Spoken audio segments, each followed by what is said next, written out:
Artem Lobov, our special guest for today. How are you going, man? Getting on good, thank you. Still in quarantine, waiting for this thing to be over, but trying to keep the spirits high and keep going forward. Exactly. And how's your training going and everything? Obviously, it's quite restricted at the minute. So, Yeah, yeah, it's restricted at the minute, obviously, and also motivation-wise. When you don't know when this will be over, when the fights will resume, it's hard enough to keep myself motivated to the level that you need to be in order to do proper workouts. I mean, I'm doing little bits and pieces at home, but this is nowhere near the level that it needs to be, for a professional fight. that's it. It's kind of hard at the minute. I see a lot of people still staying active and everything, and as much as you can be, aside from working inside the gym, it's kind of down to doing more things at home and going for runs and things like that. So, but it's good to see that you're still active and keeping fit as much as you can with everything going on. Taking it back to before your career started, you were born in Russia. At what age did you move over to Ireland? I left Russia when I was 14, but I went to Argentina first. Oh Me wow. and my family lived in Buenos Aires for almost 2 years, a little bit less, and then we moved to Ireland. So I was just turning 16 when I moved to Dublin, Ireland. Right. Okay. And then was you already involved in mixed martial arts prior to the move, or was it something you picked up when you were in Ireland? No, to be honest, I always kind of wanted to do martial arts as a kid, but my mom never let me do it. She always said, look, you'll get your nose broken. Yeah. It's very dangerous, and didn't want to let me do it. And actually, as a kid, I was doing ballroom dancing. My mom, put me into ballroom dancing, and that's what I did for about 5 years. But then when Wow. I kind of got older and I was in university in Ireland, I was just walking through, the halls of university one day, and I saw an ad on the wall saying, "Would you like to learn self-defense?" And there was like a bloody picture of two guys, fighting. And I just remembered, that I always loved watching the fights. I loved watching, Oleg Taktarov back in the day, and Fedor, So I thought, oh, I'd love to give this a try. So I was 21 already at the time. So I went down and tried jiu-jitsu, and the rest, as they say, is history. So I was quite Exactly. late, Yeah. starter. Yeah. And so from your MMA career, you've been involved in MMA for the last 10 years, and then you made the transition into the bare knuckle boxing side of things. How did the transition go from moving from MMA, where, grappling, wrestling, leg kicks, everything's involved, to solely boxing, for bare knuckle boxing in a way? How did everything go with the transition for that? Yeah, to be honest with you, I always wanted to make a boxing debut as well, and I tried to get a boxing license maybe 6 years back. But at the time, they said that I would have had to give up, MMA, because they wanted you to just concentrate on boxing if you were to get a license. Um, and it was always kind of in my head, because obviously, if you watch my MMA fights, grappling and wrestling has always been my weakest side. I was able to keep it standing and stand with some of the best guys in the world, and didn't feel out Exactly. of place. So I always felt like, okay, maybe I should try martial art where there is no, wrestling and grappling, um, as boxing, and then the opportunity came with bare knuckle. It wasn't on my radar because I didn't even know that that existed. And then the promoters reached out to me. They explained to me how it would work, the rule set, and of course the money that was going to be, I was going to be getting paid for that. That's it. So that was not a no-brainer for me then. And I said, look, I'll give it a try, and it's been quite successful transition for me. Definitely. And I've watched all three of your bare knuckle fights so far. So obviously you had the first fight against Jason Knight, the second against Paulie Malignaggi, and then the third one against Jason Knight as well, which you did get the loss with. But does that sort of motivate you for a trilogy fight potentially? Could we see that happening in the near future between you and Jason Knight? Yeah, certainly. And again, if you look at the guys that I fought, this was a new sport for me. And once again, I'm sticking to my beliefs. I don't believe in just picking your opponents or picking an easy road. I always take the hardest road. I mean, look, I've had three fights in the UFC. Three fights in bare knuckle. First was against the top 10 UFC fighter, Jason Knight. Was an absolutely hell of a fight. And from that, I went straight into a camp to fight a two-time boxing world champion in Poli. And after that, I was 2-0, and I could have easily taken an easier fight or whatever, told them to build me. But Jason at the time was obviously on one against me, and he was supposed to be fighting, but he got injured, so he had to pull out. So I didn't have to give him the rematch at all. But to me, I always a man to my word, and I look for the hardest road possible out there. So I took the fight again. Many people can talk about different things and say, "Oh, let's fight this guy, that guy." But if you look at the facts, you will always find that I always look for the hardest road, and that's what Exactly. happened in bare knuckle as well. First three fights, I don't think in modern bare knuckle days there's anybody that had a tougher road than me. And I used to say the same about MMA. Before UFC. Getting into the UFC, no one has a harder road than me either.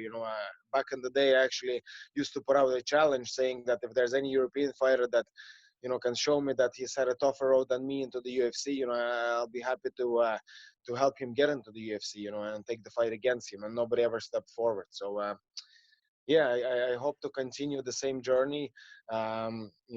Taking the tougher fights, and I'm hoping to make a boxing debut this year as well.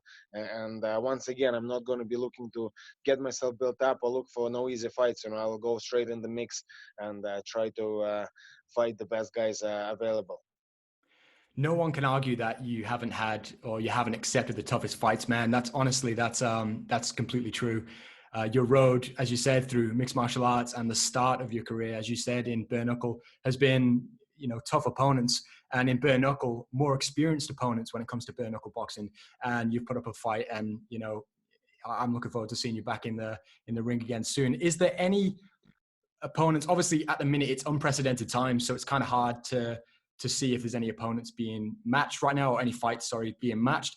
Is there any talks about a next opponent for yourself? Yeah, well, before this whole quarantine thing, I was talking with KSW, a European promotion, excuse me, from Poland, and there was a fight, brewing for me versus Marcin Wrzosek, the Polish zombie. But to be honest with you, since my kid has been born, it really kind of put the whole fighting into perspective for me. Back in the day, you might think, oh, what's the best thing, for challenges? Is it titles? What is it? And to me, I realized quickly, I see many people out there with titles, but they can't afford to pay their bills. So since my kid has been born, the number one thing for me has been making the money, taking the right opportunities where the money is appropriate, for me to continue feeding my family. So that's the number one thing for me. If I see the offer is right, if the money is good, I'm there. I don't really give a fuck who to fight, when to fight. I proved my reputation myself when the money was at nothing. I was one of the few guys, if not the only guy in Europe, willing to take fight on 2-3 days notice for 500 euros against some of the top guys in Europe. Most of the guys I fought have been either top 5, top 10 guys in their countries, and I've taken many of those fights on literally a couple of days notice. So to me, I've earned my reputation already. So now it's all about money. It's about, providing for my kids, providing for my family.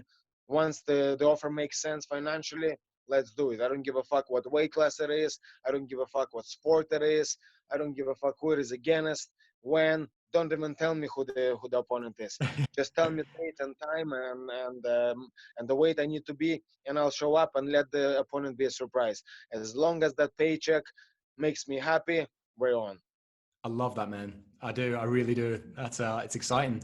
And just going back to the second fight you had against Paul and Malignaggi, that fight, it just when I was watching the fight, it just felt like obviously it meant a lot more. It was more than just the matchup. Obviously, he made a few disrespectful sort of comments and acts before the fight. How did it feel to get your hand raised in that one? Because you could tell it meant something to you. Oh, definitely. It was a must win for me. I had to get that win because obviously knowing Paul, he would have never shut up about, beating me. So I knew I could not have given him that sort of ammunition because I know exactly where he was planning to go with that. He obviously, this whole situation was building from the Mayweather camp, and I'm sure that if he had managed to beat me, he would have been straight away trying to, shout for a fight with Conor, so I couldn't let that happen. And I was delighted to get my hand raised, and even more delighted to get my hands on his perfectly plucked out eyebrows and do some damage. Absolutely. It was a perfect performance. It was, it really was. This last week or the last fortnight, I've seen a few been keeping in sort of in tune with everything going on in the bare knuckle world, as much as it can be right now with everything sort of on pause. There's been a few comments made by Tyler Goodjohn. Is there a potential fight in the works between you two for the future, or is there been any talks about that one? To me, like I said, the money has to make sense. He is a not known guy. Nobody has ever heard of him. So to me, it's a fight that, well, what have I got to gain? I beat this guy, you beat a nobody. If you lose to this guy, you're like, oh my God, you lost to a nobody, and he gets. So to me, I have no problem to do it. But if I'm not getting any other thing in terms of promotion or anything else value, and he's getting all of it because I'm the A side here clearly, well, in that case, somebody needs to reward me financially. This fight has to make financial sense for me. I have to get more money for this fight than I got for Poly fight, because with Paulie, well, the purse was good, but number two, he brought in so much media attention. He brought in the whole boxing world with him. That was a huge fight. The world was talking about that fight.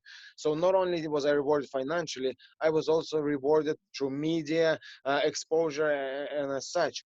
With this guy, Go John, I'm not getting any of that. I mean, he's a nobody. He is the one that's going to get all the all the talk and everything because of me on the back of the fight with me. So no problem, let's do it, but show me the money.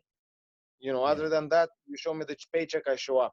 Other than that, I'm more interested in bigger names. I want to fight big names. I want to be involved in big fights.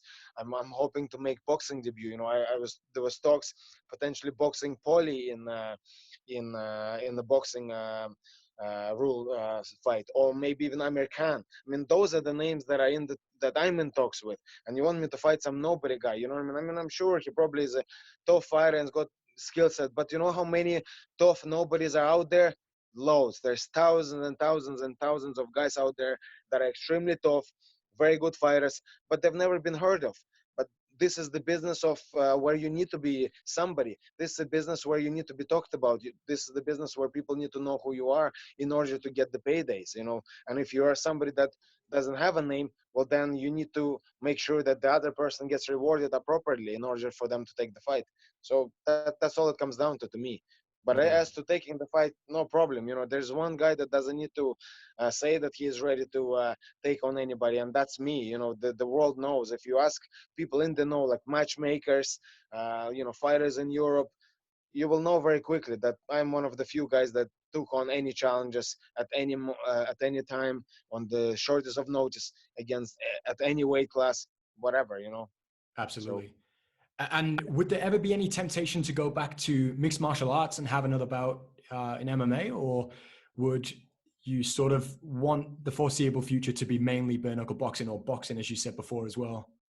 well, boxing is certainly on my radar. I would love to make a boxing debut, but MMA, of course. I mean, like I said, I was talking to KSW. They're an MMA promotion, and I was very close to signing a deal with them as well. I mean, MMA is my bread and butter. I never want to.